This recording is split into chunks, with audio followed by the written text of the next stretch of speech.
Welcome, Spartans, to Mission Debrief. We're playing every mission of the mainline Halo video game series in chronological order, discussing our experiences and sprinkling in a little lore along the way. If you'd like to play along and have your thoughts read on the show, email us at podcastevolved@gmail.com or drop us a tweet at podcastevolved on Twitter. We'll be playing the Requiem mission from Halo 4 on the next episode.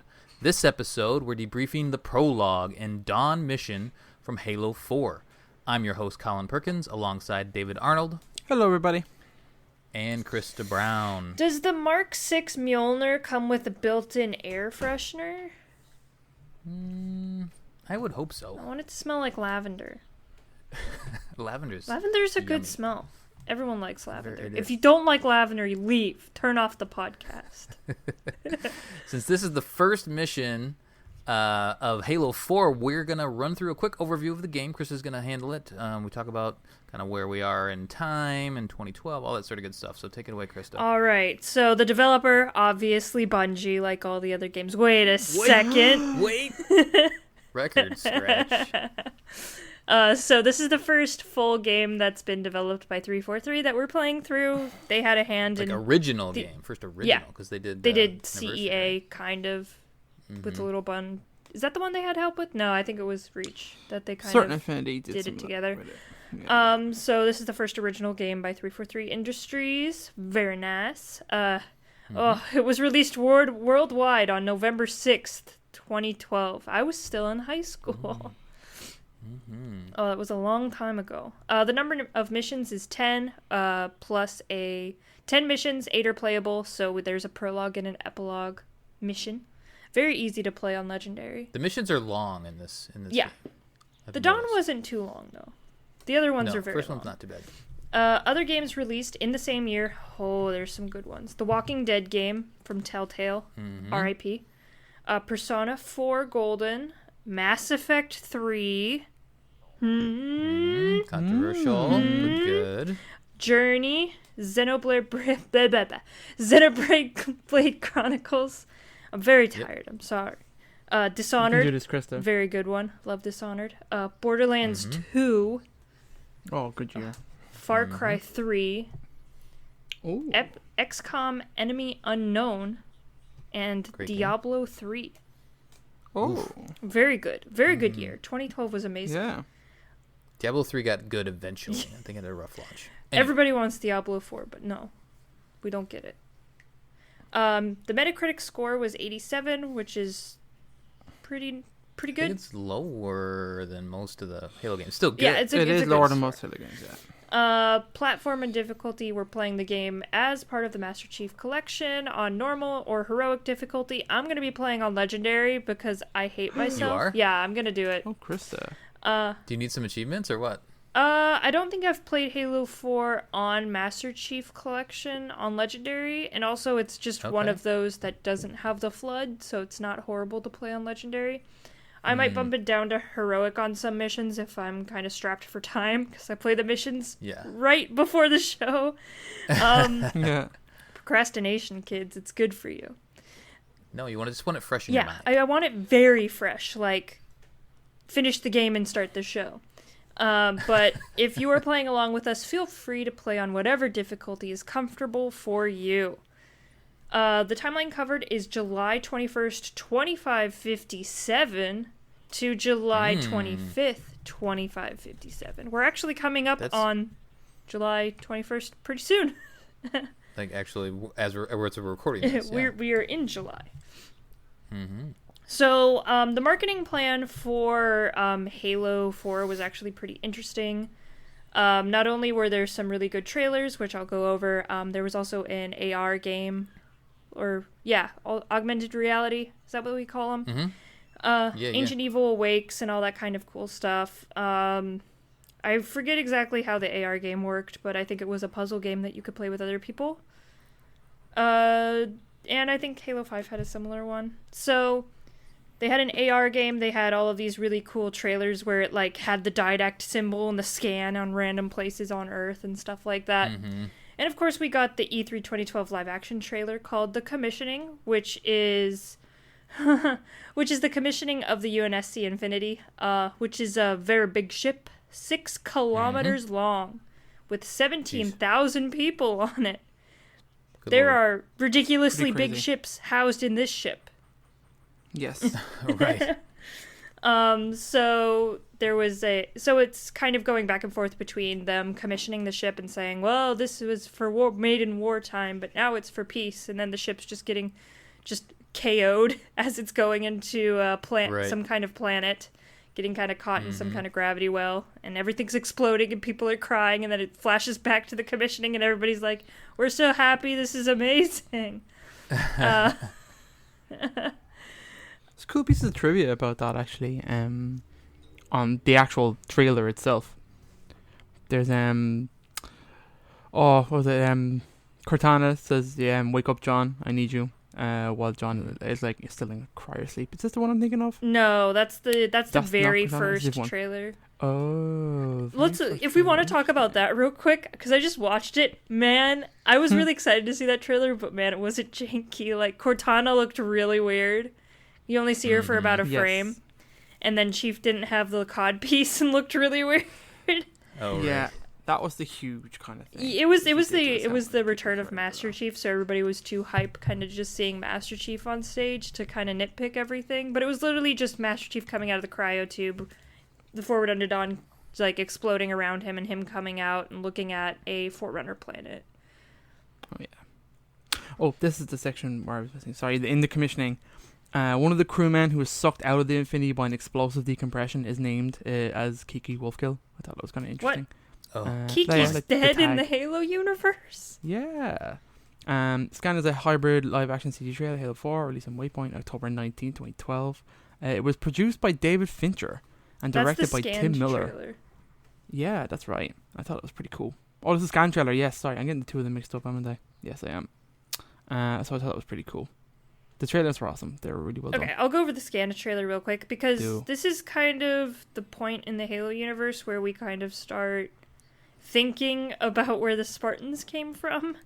And From a And right, what- right. From a video standpoint. yeah, and what kind of happened during that, and not the Dr. Halsey, this kind of has to happen way, and kind of the this is a horrific thing that happened. So the scanned trailer is Master Chief in bondage, in Okay. space bondage, and some kind of crazy orangey glowy figures like looking at him and scanning him, and then it kind of goes through his memories as like a kid on the beach, and he sees like UNSC ships fly by and his mom calling him, and then it's him getting kidnapped and the Oni agents replacing the clone with him, and then That was so cool to see. so creepy. You just see these Oni agents carrying two kids. One of them walks out of the room and the other one puts the kid back in bed. Which is John. The kid is John. Oh, gotcha. Yeah. The other one is him getting ready for, it's a bunch of naked Spartans in a room, kind of. It looks like they're about to go in for augmentations. And then he sees another Spartan kind of react negatively to the augmentations and die. And then it's him waking up and like his hands are all scarred and stuff.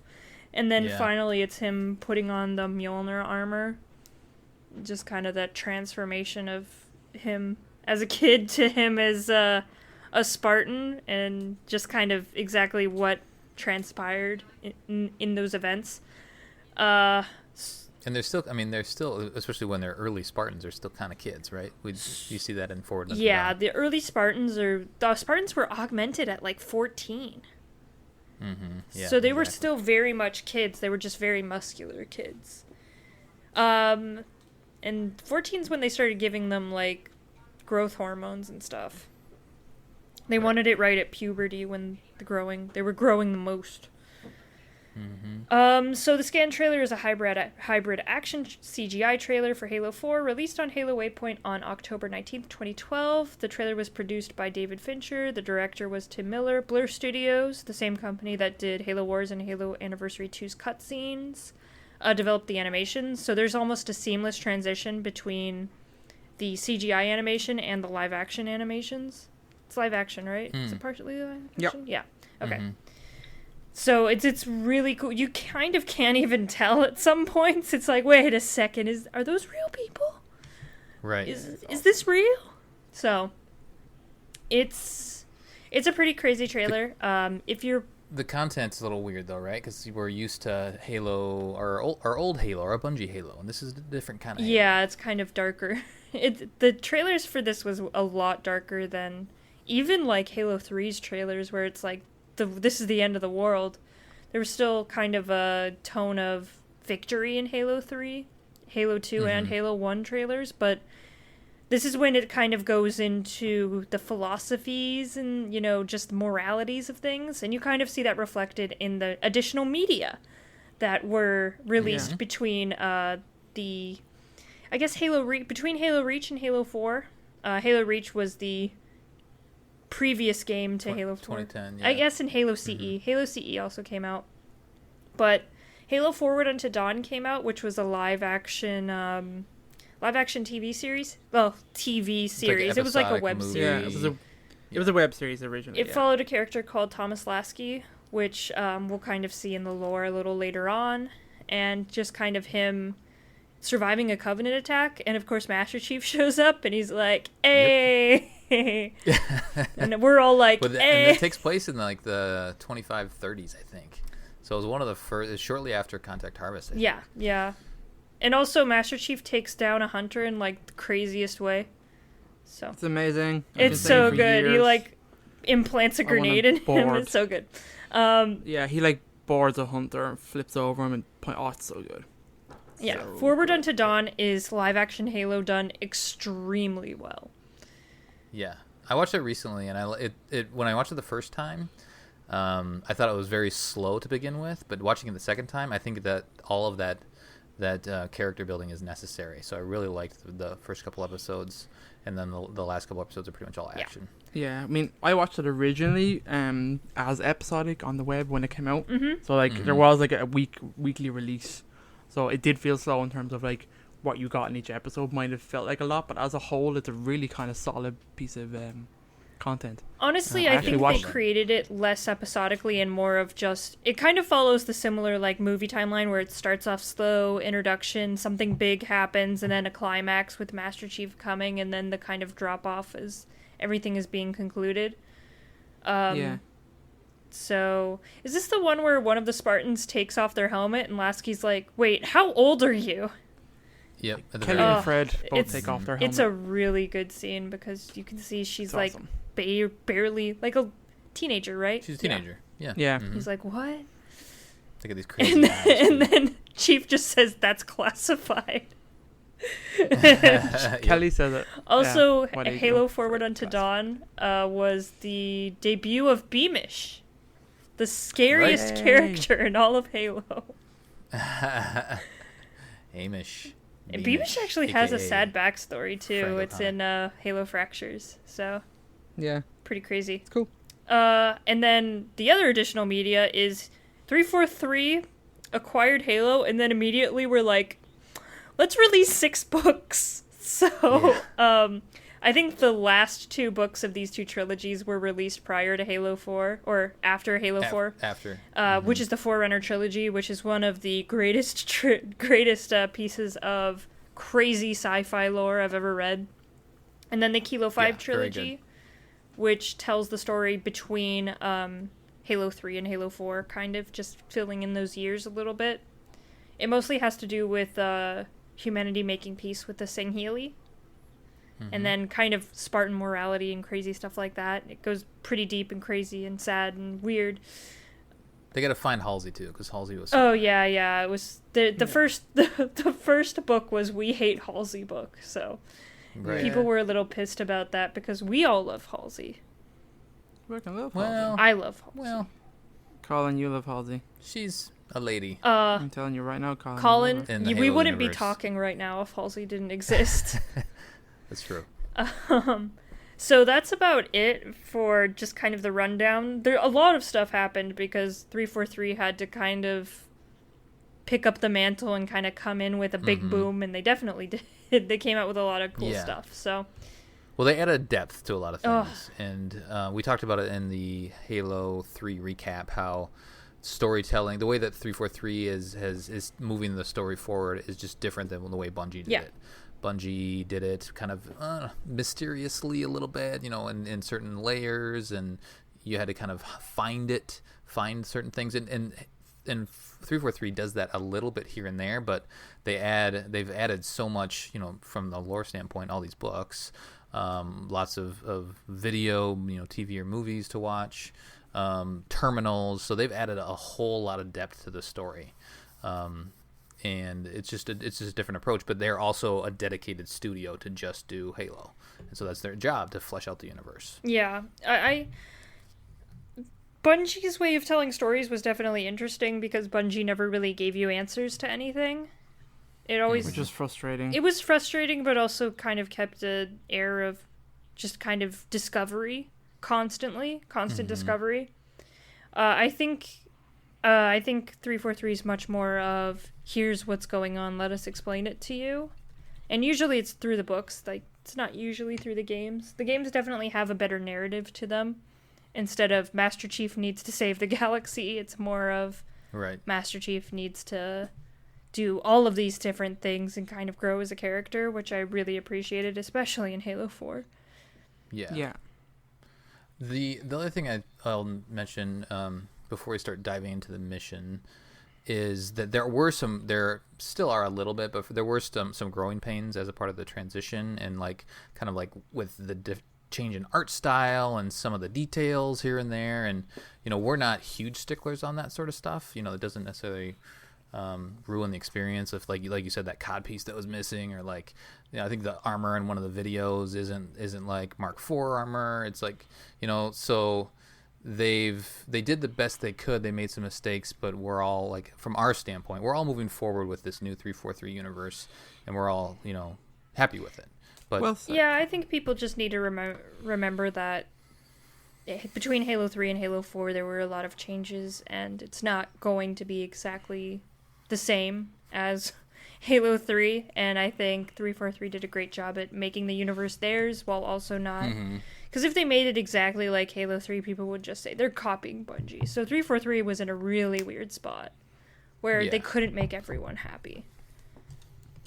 Yeah, and just art style continuity is a weird thing in video games, so maintaining that, just a couple things get overlooked here and there. Nanobots. It's a brand new team. Yeah, and there's nanobots. We'll talk about that in a little bit. But anyway, David, anything else before we dive into the mission, to the first episode? The mission itself, just before we dive into it. Yeah, I love all the I appreciate it way more now than I did back then, of all the extra lore that 343 brought out, because it was so much I wasn't aware of when I originally played Halo 4, like the Forerunner trilogy, Halo 5 trilogy, Halo 4 trilogy, Halo trilogy, Halo 5. I'm blanking on numbers. Anyway, and so watching all that again now it's awesome. I love watching Forerunner, and I went back and watched that again. It's a great piece of content. The Forerunner trilogy is amazing. All of these, when you do it right, and eventually we can have the opportunity to do it right. You've read all these books, you've watched everything, and then you go play Halo 4. It feels like such a bigger world. You know what I mean? And they did a good job of that, but obviously there's a lot of work involved in one person catching up on 6 books and how many other web videos and trailers and stuff. So, no, I've enjoyed them. Enjoyed it a lot. I kind of forgot about the scan trailer, and I did notice it's just so awesome looking. So I guess we want that Blur movie. Do you know what I mean? So other than that, don't really have anything else to add. Cool. I'm ready to get rocking. We played it in chronological order, kind of on purpose, right? To get these, Halo 4. There's lots of feelings coming up here because it's been a long, he's been in cryo for a while. So and we'll discuss it. But if you followed us along, hopefully Halo 4 kind of gets you in the feels a little bit. So yeah. All right, so here we go. So the last mission was Halo 3 Halo. Master Chief and Arby crash-landed the Pelican on Installation 04 replacement Halo with plans to light the ring and destroy the Flood. After fighting up to the control room through waves of Flood, the fearless duo teamed up with Sergeant Johnson to quickly activate the ring and escape. However, 343 Guilty Spark took issue with their impatience and killed Johnson with his crazy face laser. Chief then got revenge on the Forerunner monitor, lit the Halo, and hopped a Warthog with the Arbiter to make their escape run across the crumbling installation surface. But before they could make it back to Earth through the portal, The Forward Unto Dawn was split in half by the destructive force, which left John 117 and Cortana lost in space. Chief decides to take a frost nap. Roll credits on the Bungie's original trilogy. Now we're in 343 land. This is Dawn. Triggered by the pulse of a mysterious scanner, Cortana wakes up the Master Chief from cryosleep after 4 years, 7 months, and 10 days of floating in space. A Covenant cult begins boarding the remains of the Forward Unto Dawn that's on a collision course with the Forerunner planet. John 117 and Cortana get right back to work and begin repelling the interlopers. The date of the game is July 21st, 2557. There's a prologue, which we'll talk about, which we don't really know when that took place. But why don't we just jump into that? The prologue Dave, had I'm to gonna give take this one to you. place like between pretty soon, because in one of the Kilo 5 trilogy books, Dr. Halsey gets captured by Oni. Mm-hmm. Yeah, so we probably have a window.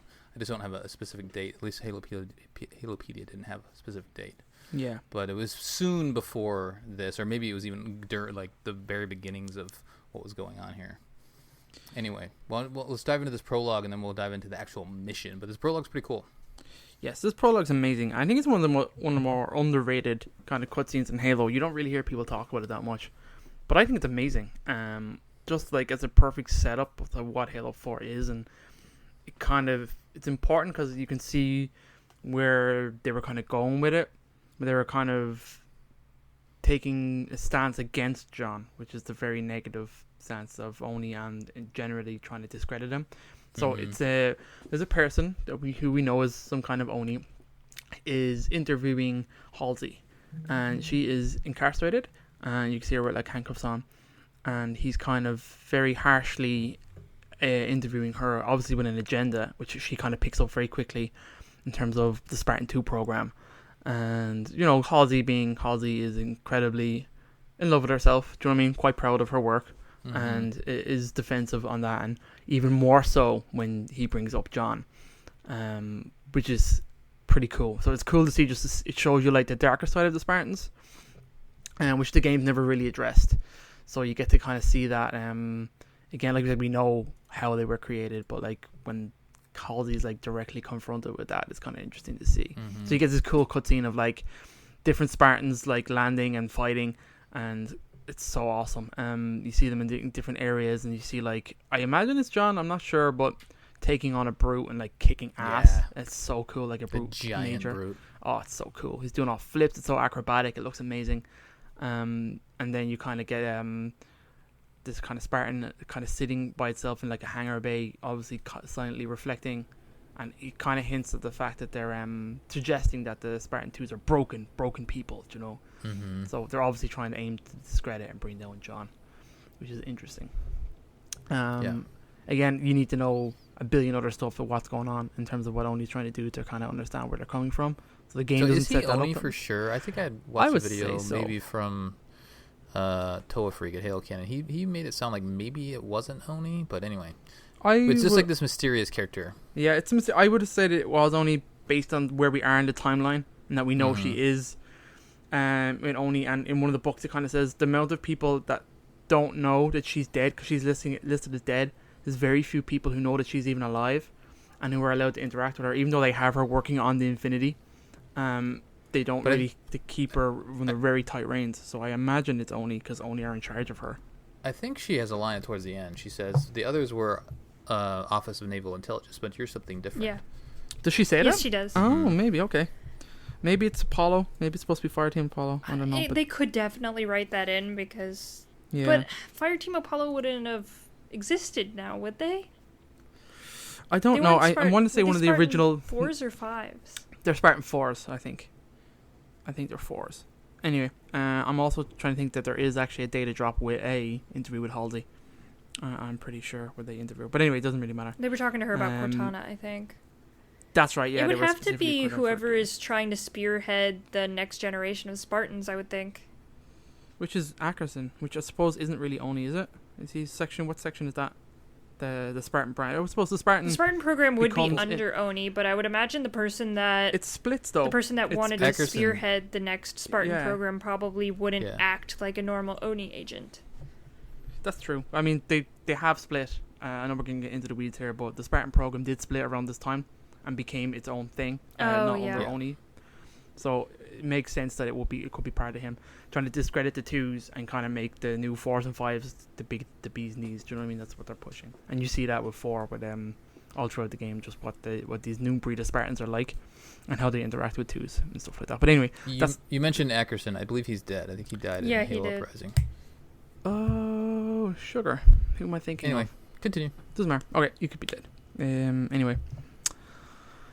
Where are we going? The cutscene kind of ends, and it kind of leads us into Cortana, and it brings us back to Forward into Dawn, and it's kind of floating. Looks so good. It looks so good, and it's so jarring when you go straight from the end of 3 to the beginning of 4, and you see the differences. So obviously, a lot of things have changed in when 343 take over. You're on the Xbox 360. We're near the end of the life cycle. And I remember everyone saying like this game looks amazing for the end of the life, like 360. Like it looked so good even when it came out. So there was like, obviously I saw some interesting kind of size comparisons. Like the Forward Unto Dawn is completely revamped in terms of it's way bigger now than it was previously. That's sure. Just when you flesh out, when you have a map on it, the actual ship itself is way bigger. Like the same with like the Pillar of Autumn at the end of CE is actually ginormous compared to what it should be. Do you know what I mean? But they actually, in order to make it an interesting video game level, exactly. Right? They did the same thing where they redesigned the ship, and obviously Chief's armor and everything is all different. So it's cool. It's pretty cool. So Cortana kind of wakes up. The ship gets scanned. She kind of freaks out a little bit, and you can see there's elements of her going rogue here. When rampant. You see her kind of color change. You see her kind of freaking out. And she looks amazing as well, by the way. This game looks so good. And she kind of activates and wakes up John as things are going crazy. Obviously, outside. She doesn't know where she is or anything like that. But John kind of wakes up and the game begins. Here we are. Yeah, the line. So there's 2 lines at the beginning of this game that kind of gave me chills. The prologue at the very end where Dr. Halsey says, do not underestimate him. Yeah. Oh yeah. That is good because they're talking about John.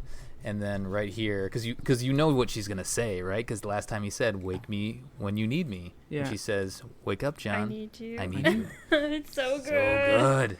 They definitely did a really good job with that. Yeah, they do a great job tying the ends of the games together here.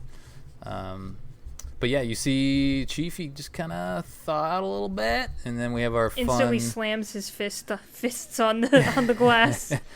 Yeah, like he's falling towards it or something. But they have the dialogue, and I'll do my best to kind of interject the dialogue. There's really good dialogue throughout this game between Chief and Cortana. Lots of really good and important things that I'll try to highlight. But the dialogue, like they're just spot on. Like the things that they say, it's kind of a minimalist approach too. Like that and that's just kind of Chief in general, right? Like he only says a few things, but he's right to the point. Well, they do a great job, and obviously one of the key factors of that is that Jen Taylor and Steve Downes were in a recording booth for the first time ever for this game. Yeah, so they actually met the first time doing this game. Yeah, which is ridiculous. I think they hadn't met before this, but which is nuts. So they actually worked face to face for this, so you can tell the difference. Also, I think they do a great job of having Cortana pop up on your HUD as a screen to talk to you. So I really like that. That really helps when you're when so much of this game is John and Cortana talking to each other. Well, and there's lots of emotion, and you can see the emotion in her face, and there's other characters that we see, so you can kind of see that. Very well done. And it's kind of a little tidbit. You guys probably picked up on this, but did you notice the number, the cryopod number that he popped out of? It's 16. 1 plus 6, 7. More sevens, right? There's loads of that in here. Yeah, and then if you're playing 2-player, I think the other cryopod you come out of also makes up to 7 or something like that. It's a different number. Oh, yeah, sure. But they did the same. I did play this game, the first couple of missions I played co-op. I played with throwback Nate Bacon. Oh, I love him. And Jesse White, who's a great guy. He's in a bunch of groups together, so that was a lot of fun. And but this So I'll provide perspective. I played it solo recently, and then I've also played co-op. So I'll try to remember, how things went from both perspectives. But the first dialogue here, he just says, "Ready to get back to work," like right away. Yeah. And then she all goes, business. I love her too. Her comment is, "I thought you never asked," and it's like the first thing he says when he pops out. So good. We'll also talk about, because this is a 343 and so far in the future and all this other stuff, we'll try to interject what's new and different from the game. One of the first things, let's just talk about it real briefly, is the Mjolnir armor. It looks different, and Yes, they it is. explained it. So it's still Mark 6? Is that Here we go. Here right? we go. The Spartan's Mjolnir armor, despite representing Mark 4 and 5, resembles an upgraded Mark 6 version that Cortana devised for John. However, Dr. Halsey was not aware of the existence of this suit at the time of her interrogation. Joss Holmes has confirmed that the appearance of John's unique armor in the cutscene is not canon. Sorry, this is specifically talking about the prologue scene. So I found that interesting. So the development team recycled the existing Mark 6 geometry because they had insufficient time to create a mechanically accurate model. The suits are shown possess energy shields. While this may not represent the field testing that began in 2531, it is more likely an example of artistic license on Halsey's imagination. So I found that interesting. So according to the follow reach, John McCartana, when her chip was inserted into his neural interface for the first time, this occurred just after he received his second gen Mark V Mjolnir armor, and took place inside a large tent. However, the cutscene shows Cortana introduces a holographic form outside of his suit, which is depicted in the aforementioned Mark 6. The meeting takes place inside a bunker, likely inside Castle Base rather than a surgical tent. The comic The Follow Reach also shows John introduced to Cortana via her avatar, although John correctly depicted her as wearing is correctly depicted as wearing his new Mark V suit. So I guess we're talking about 6. Mark 6 is what he should Mark be. 6. So there you go. Yep, so he's Mark 6, so it's not the same Mark 6 as Halo 3. It's been upgraded by nanobots. Right. Because he's been in cryo for 4 years plus, right? So Cortana's Cortana bored. needs to do something. Yeah. Yeah. She need to do something. So, I mean, it's also like a change in technology. The old game was, years before, and now 343. And like we just talked about how amazing this game looks. The fidelity of this game is fantastic. It's still the same system, it's still 360, but just the advances in technology is crazy. So they blew the aesthetic out quite a bit, and this is 343's approach to how they want the world and the story that they're telling. So yeah, we're not sticklers on armor, but it's going to look different. It's going to look more, metallic and futuristic. So we head out the door and head out Crow Bay. If you go down the stairs right away, you get like a little kind of recap of what's been going on. It's very in Yeah, a little. little terminal. It's cool. Yeah, you can hit the button a couple times and it'll tell you like, here's what happened in Halo CE, here's what happened in Halo 2, here's what happened in Halo 3. So it gives you a little bit of an In overview. Halo 2, we Super found high another level. Halo. And then John went back to Earth. Yeah, pretty much. The other cool thing, the start of this game is great. You kind of get your bearings of the ship, and you see multiple holograms. So this first hologram that you see right up front is kind of what's left of the Forward Unto Dawn.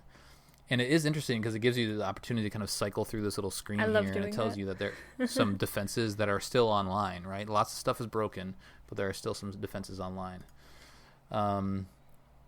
Cortana and Chief are trying to figure out like what the scan is, what's going on outside of the ship. So they're headed up. I think it's like up a few different levels to go figure out what's going on, defend the ship. Cortana tells Chief, "Hey, you've been out for 4 years. What did I say? 4 years, 7 months, whatever, 10 days." And he's like, "Okay." He doesn't really react to that at all.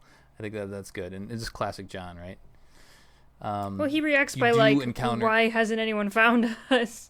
Yeah, right. It's just right to the point, right? It's like, okay, he just processes that really quickly. Then you see the scan come through, which is really cool. Oh my gosh, that orange scared the treatment. shit out of me when I first played this game. Yeah, the audio is It makes really a good, really too. big bang. Mm-hmm. And then the next kind of hologram you see is the trajectory, like where the Forward Unto Dawn is, and it shows you kind of, if you just watch it, it's like it's moving towards some planet. And we'll find out that very shortly. But you head through further up through the hallway here, and then we have a little. I call this like a demo moment, right? Like you smash the button to open the doors, and then you climb up the shaft, and it's very like cinematically it's cool, and you're playing it. It's like a lot of QuickTime event type stuff. It's fine. Yeah, it's the only time cool. you do this sort of thing in Halo, really. And There's then, a cool what was I trying to say? Kind of like an Easter egg kind of thing here that you can do. Okay. It's like multiple players. I kind of read into it. You can get an infinite energy sword essentially. So with using like multiple players, one player climbs up, the others wait down below near the door, and like when you kill the elite and pull him out, they like grab the energy sword as it falls and stuff. It's pretty ridiculous, but it essentially allows you to kind of have an infinite energy sword. It's pretty cool. Oh, okay. I like that. remember, I always distinctly remember that climbing up at the elevator shaft scene from the beginning of Halo 4, just because it was so different than anything we've ever seen in Halo 4. It's really cool the first time you play it, but then on consecutive plays, it just kind of becomes, I gotta do this thing real quick, and then I gotta play, I can play the game again. Yep. So after you get up the shafts, you take out the elite, just kind of huck them over. John does ask the question. He's like, wait a minute. I thought we were cool with the Covenant. And Cortana just chimes in and says, hey, it's been a while. Lots can change in 4 years. So then you proceed on. You see a stairwell in the distance, and there's elite up there. I don't think you really have to be like stealthy. As long as you don't fire your weapon, you can go up and assassinate him and see that assassination animation, which is fantastic. Mm-hmm. And this is the first time. So there's assassinations, I guess, in Reach, right?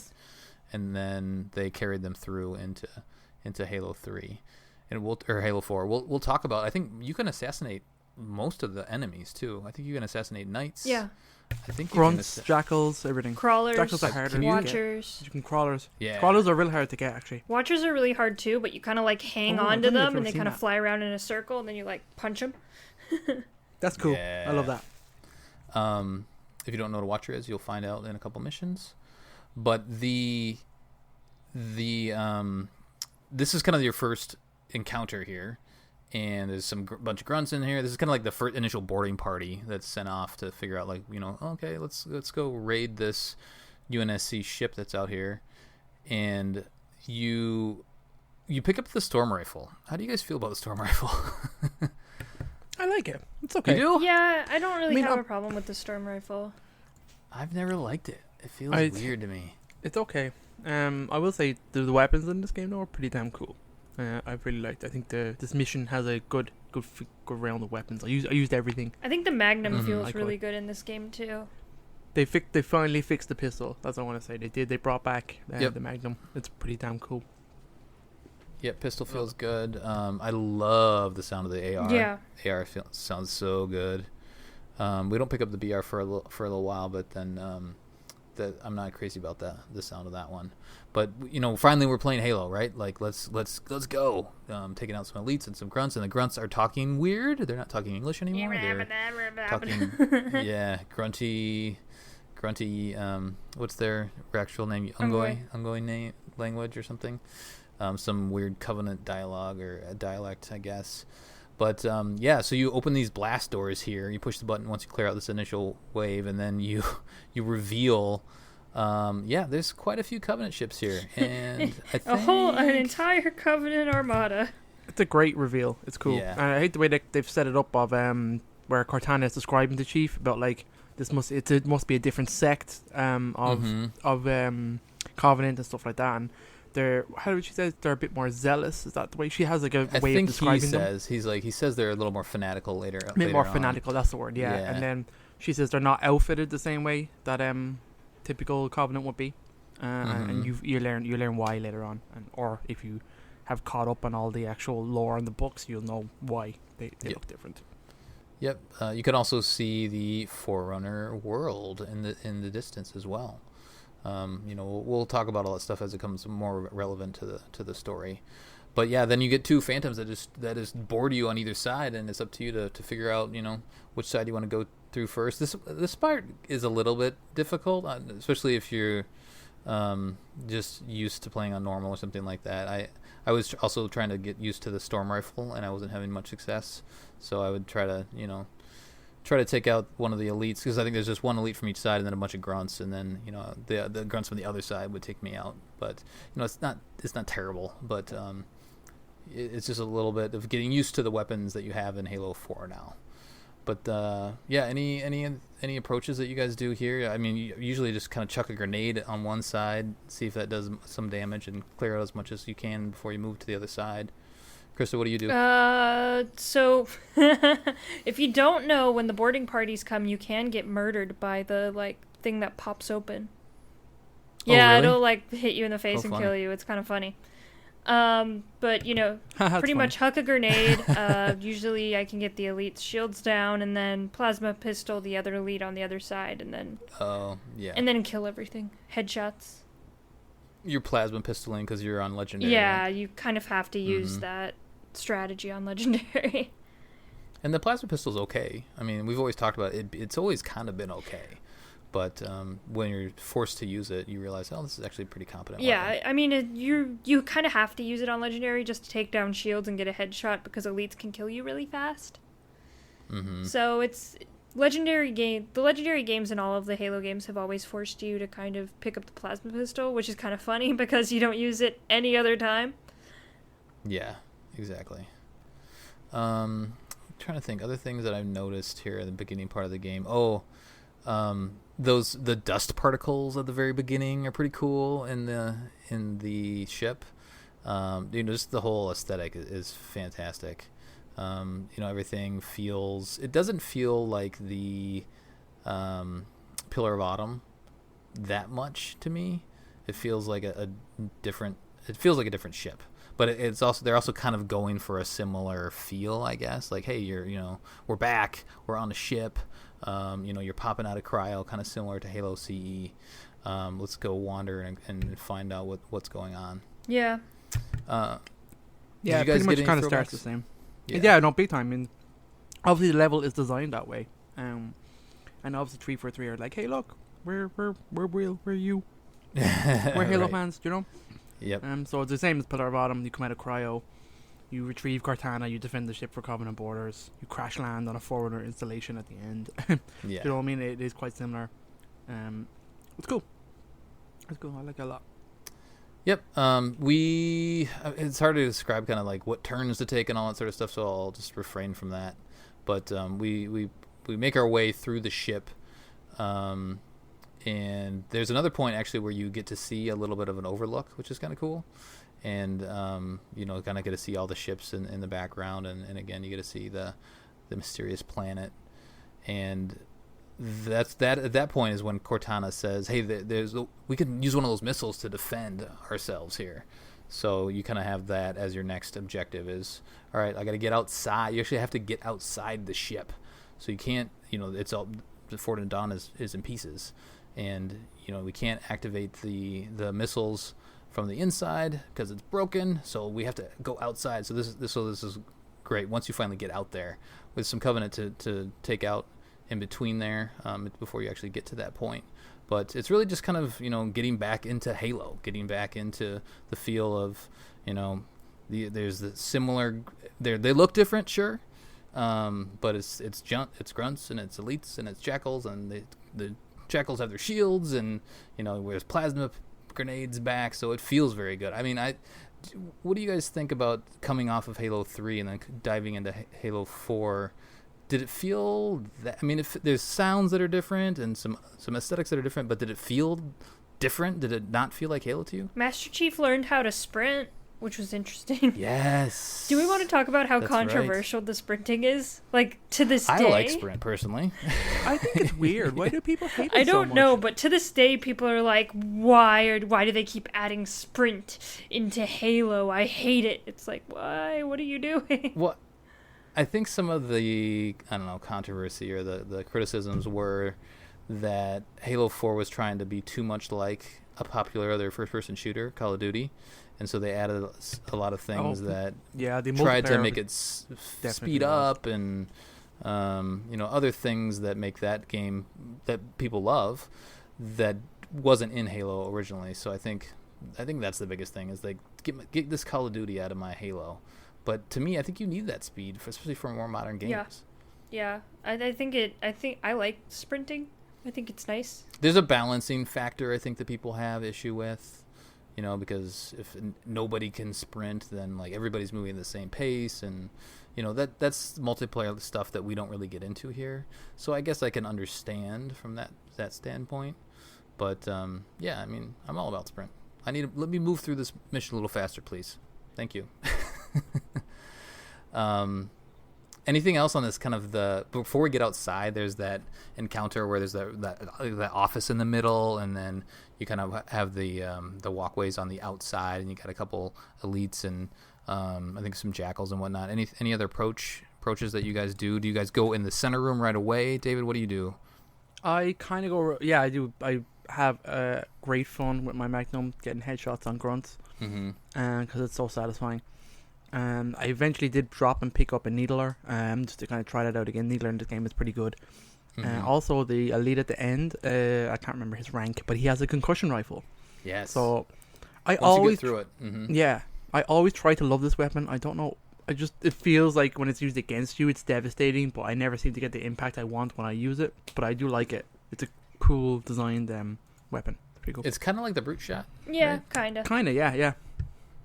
Yeah, it's a little. I mean, similar type of. It fires this big, like little ballistic, almost a grenade, and it explodes. So it feels very similar. It looks different, but it feels pretty similar. Krysta, any differences in approach in this last little section before we get outside? So you can pretty much get all of the grunts and jackals out between that middle room and just staying kind of back towards the entrance. On Legendary, there are 2 elites in the back, and then the concussion elite in the next room, kind of in the hallway. So I kited one of the elites towards me and took him out with, the noob tube combo. Yeah. And then I took the other one out the same way and just stayed far back and took out the guy with the concussion rifle. Nice. Yeah. Nice. I love getting outside in this mission. It's so good. It feels like, isn't it? There's a mission in Reach, right, where you kind of are in space a little bit. You're kind of like floating around. The Long Night of Solace, one of the Yeah. best missions in all Halo. Yeah, It's the one where George wherever dies. Colin. I think I forget if it's the beginning or towards the end of it must be towards the end of that mission where you kind of get you're floating and you land get the saber onto the weird, ship. And stuff. yeah, you get the weird sounds and stuff like that. So this has a very similar feel to that. When you finally get outside, you see these jackal snipers, and the jackal snipers they look different too. They're way in the distance. There's a BR floating right in front of you, so you get your first BR experience. I don't like the sound of the BR though. It sounds so weird. I don't know what's going on. You're in space, of course it sounds weird. But even when you're on Colin, the planet, weird space sounds. I know. It's just I like my other BR. I enjoy the BR in general. If it's good, it's still good. It just sounds. I love the new sound of the AR. Not so much of the BR. Anyway, we get outside and we see the fort on our planet. Now we're even closer, and we see all the Covenant fleet up above you, and you have the objective. You gotta essentially run to the other side of this open area, push a button, and then the missile will pop out, and then you gotta go fix the missile and go shove it in with your shoulder. So however you want to do that, you can clear out a bunch of Covenant kind of down in the center. There's some phantoms that drop off, some grunts and some jackals and whatnot. Or you can, like a lot of times, at least on Heroic, I just pretty much sprint all the way up to that button. David, do you take your time here, or do you kind of hurry it along? I kind of took my time here. I was playing Heroic today on it, actually. This was the first one. I died a lot. Those jackal snipers just got me so many times. You got to clear those first. Yeah. I kind of just pile through the middle, really. I do sprint. I do slowly, methodically try and take them all out. Mm-hmm. I dropped and picked up a carbine at some stage. Carbine's pretty cool in this game too. Carbine's good. So I love this segment of fighting outside in space. Is pretty cool. Yeah, the sounds are, like you said, the sounds are good, and just like it's a big level, but you really only kind of hang on to the left side of this map, because that's where all the enemies are. That's where the objectives are. But you can really explore this whole area. Chris, anything else that you do? The first thing I do is take out the jackal snipers because they'll pretty much kill you in 2 shots. After that, I try to get rid of all of the jackals and grunts with the battle rifle. And then at that point, I kind of... Because the plasma pistol will track the enemy of a overcharged shot if you get close enough, so I always try to take all of the infantry out before going up to the elites, just because I like to be a little closer to make sure I get the lock on with the plasma pistol shot. Yeah, so I did that with the elites, and then walked right up to the top and pressed the button. Yeah. So you cleared everything out and just kind of strolled up to the top. Yeah, I also grabbed the beam rifle a little bit and took out kind of the elite at the very top with the beam rifle. That's a good point. So we got beam rifle, we almost got all the weapons here. I mean, there's more to come, but they throw most of your arsenal at you in this first, at least towards the very end of this first mission. Yeah, and as you go up that ramp, there's a box with like 5 carbines in it, so you can grab a carbine, which is really nice. They are very nice in this game. I love them. Yep. Yeah, absolutely. So we go up there, push that button, then the missile pops out, but of course it's jammed, so we gotta go and fix that manually. There's a couple more dropships that come down, but really you can just sprint down and hit that thing with your shoulder. You really don't have to fight any Covenant if you don't want to. That's what I do. David, do you fight, or do you just sprint to the objective? Always fight, Colin. Always. You guys always clear everything out. I like to hurry things along. Let's go. Come on, let's get to that cutscene. Anything else you want to add before we push I guess the mission's not over, so we do a couple more things. Anything about like the plan? I mean, Cortana mentions at one point, she's like, did I miss that they, because they don't really talk about it yet, but they're like, hey, there's this big planet right there too. And in the background, so we push in the missile. The missile launches. This bit's weird. It blows up a Covenant cruiser, but there's not really an explosion, which I thought was weird. Yeah, it like falls apart. Yeah. It's very strange. Yeah, I don't know if that's just. I mean, I'm trying to think. There's explosions in this game. So it was a little bizarre that it doesn't have a big, like, just a. Instead, it kind of like falls apart and floats off into space instead of just blowing up in that space in that moment. But and then you get scanned. Then you get scanned, right? Another scan, and it scans you specifically. It scans Chief, which is pretty interesting. It doesn't scan the whole ship anymore.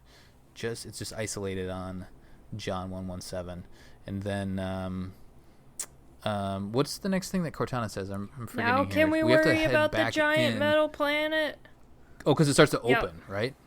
Yeah, that's right. so the metal. Yeah. Oh, yeah. That actually is one of the comments. Is he says one thing at a time, right? Yeah. Earlier, yeah, at the very beginning, he says that when she mentions the Forerunner planet. Yeah, and then he says one thing at a time. Yep. Very good. Their banter is very good throughout this game. So then we got to head back through one of the doors that we kind of came in or out, however you want to. Yeah, I guess we came outside, so we got to head back inside. And from now, it's more or less just kind of a sprint through the ship. Yeah, and if you're like me, sometimes the debris that gets sucked in hits and kills you. Oh, really? I didn't know that could happen. Yeah, those like barriers Some of and the stuff bulkhead that were your boxes and friends stuff. and you hid behind will just murder you now. Also, bodies will murder you.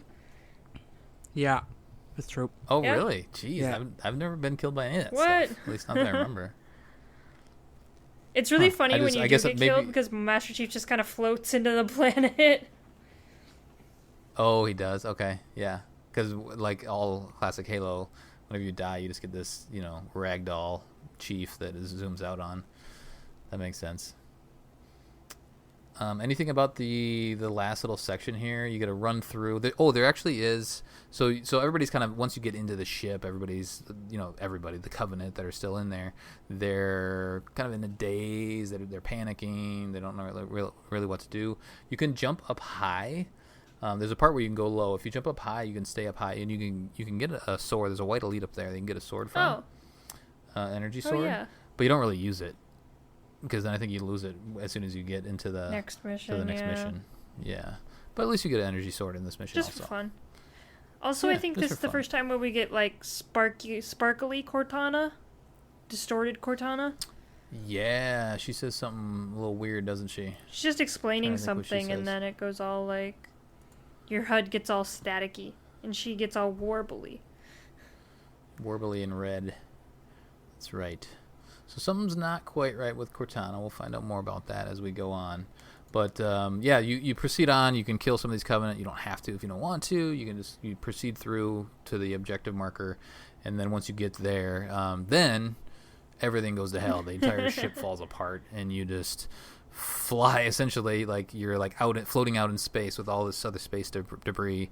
I don't think you can move your body at this point. No, it's just a cutscene. It feels like you can, but yeah. I feel like I was trying to like dodge out of the way of the debris, but it's eventually gonna catch up to you and smack you in the face. Halo 4. That's the end of the game. You die. Right. Exactly. Credits roll. Yeah. It feels good. I thought it felt good. This mission feels good. It's quick. It's not a whole lot to it. It's a good intro. It well sets done. up a bunch of stuff. Mm-hmm. You know? And you just get to fight Covenant, which is fun. Yeah, so that feels like classic Halo. They set the tone really well. Introduced to lots of different things. Let's see, did I skip over anything else? I talked about sounds. We talked about sprint.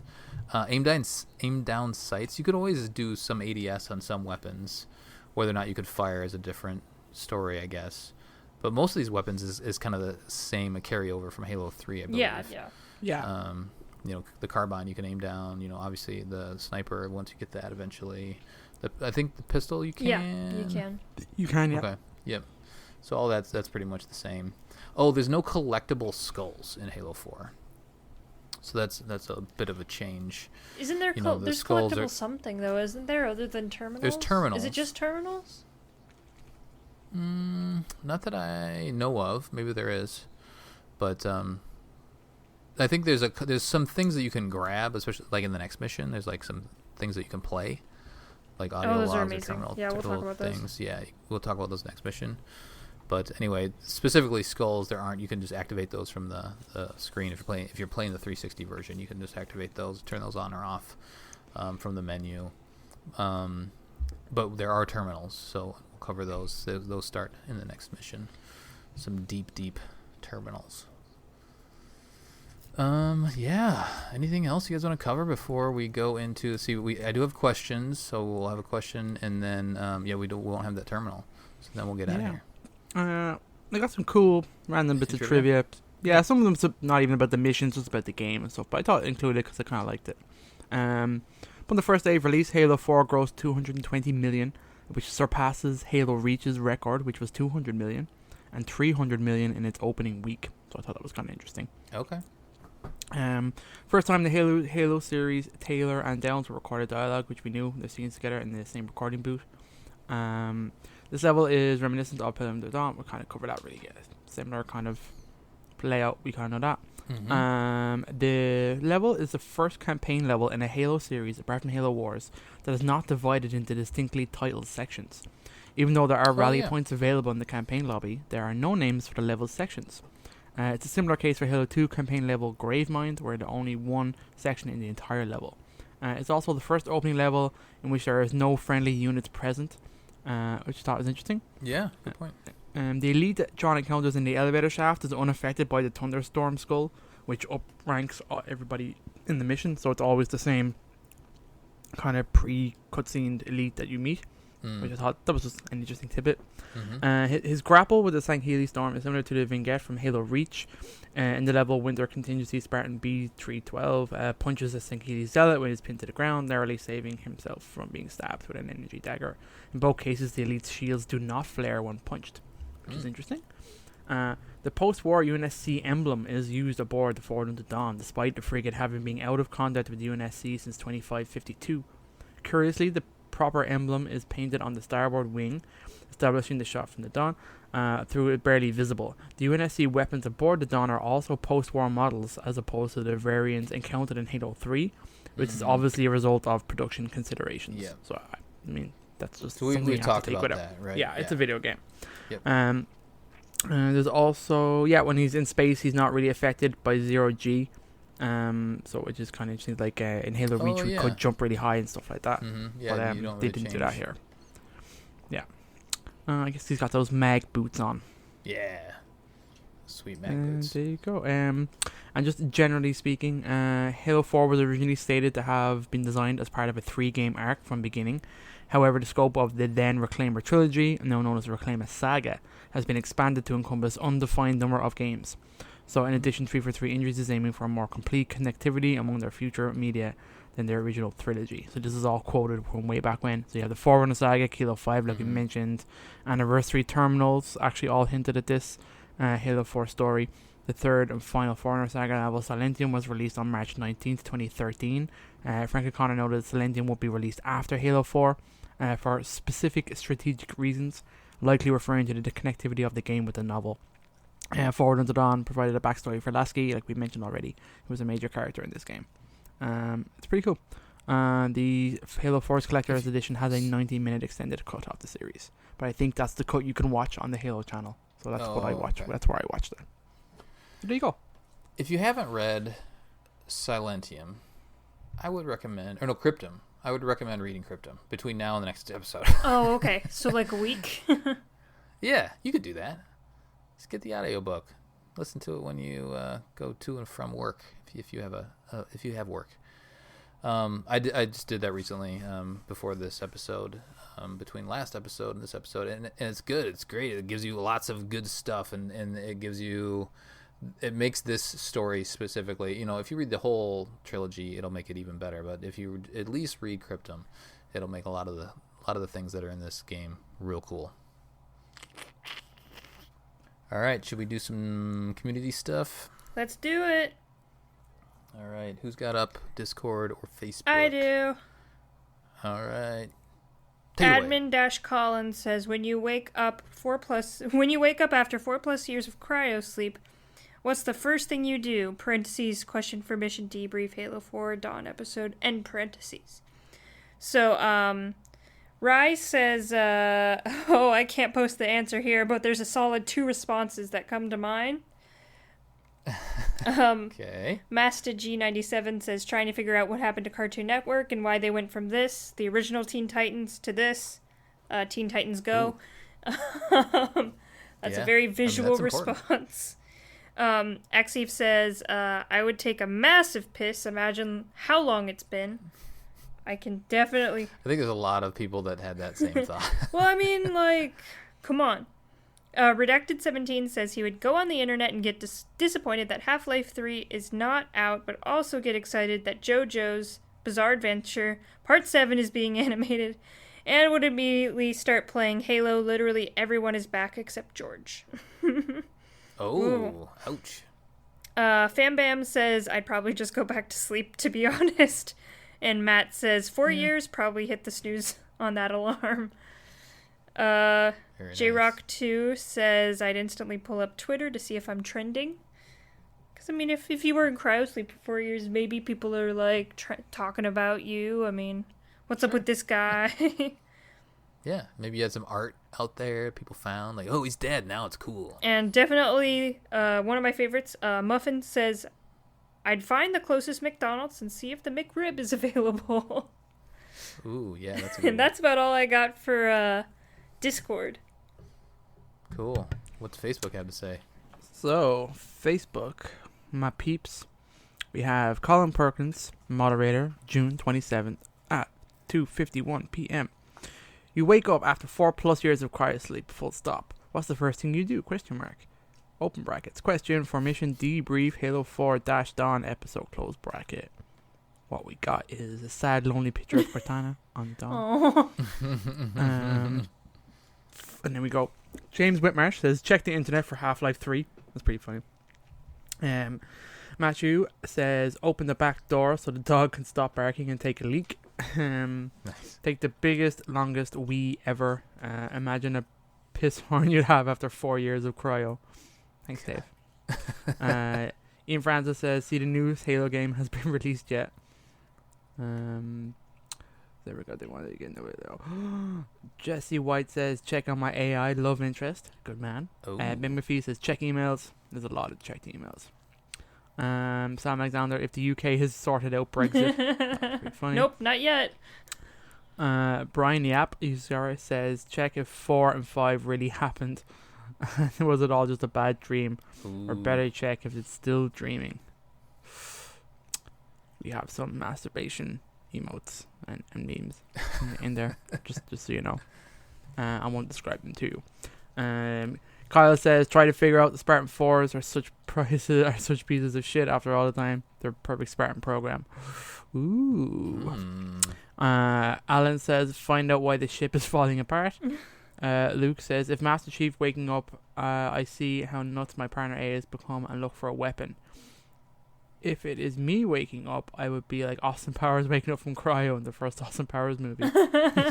That's very good. That's pretty good. Lucas Frizzer says, it takes a massive piss. We have a lot of that. Brad Tharp says, take a nap. That's true. A lot of people, when you wake up, you know you're tired. And Corey says, man, I'm hungry. Where's the beef? There we go. Yeah. Gotta find that McRib, eh? Mm-hmm. Yeah, people we're very worried about their like bodily functions. I mean, because it makes sense. We're all human. True. All right, that'll do it for our debriefing of the prologue and Dawn mission from Halo 4. On the next episode, we'll be covering Requiem. Whoa.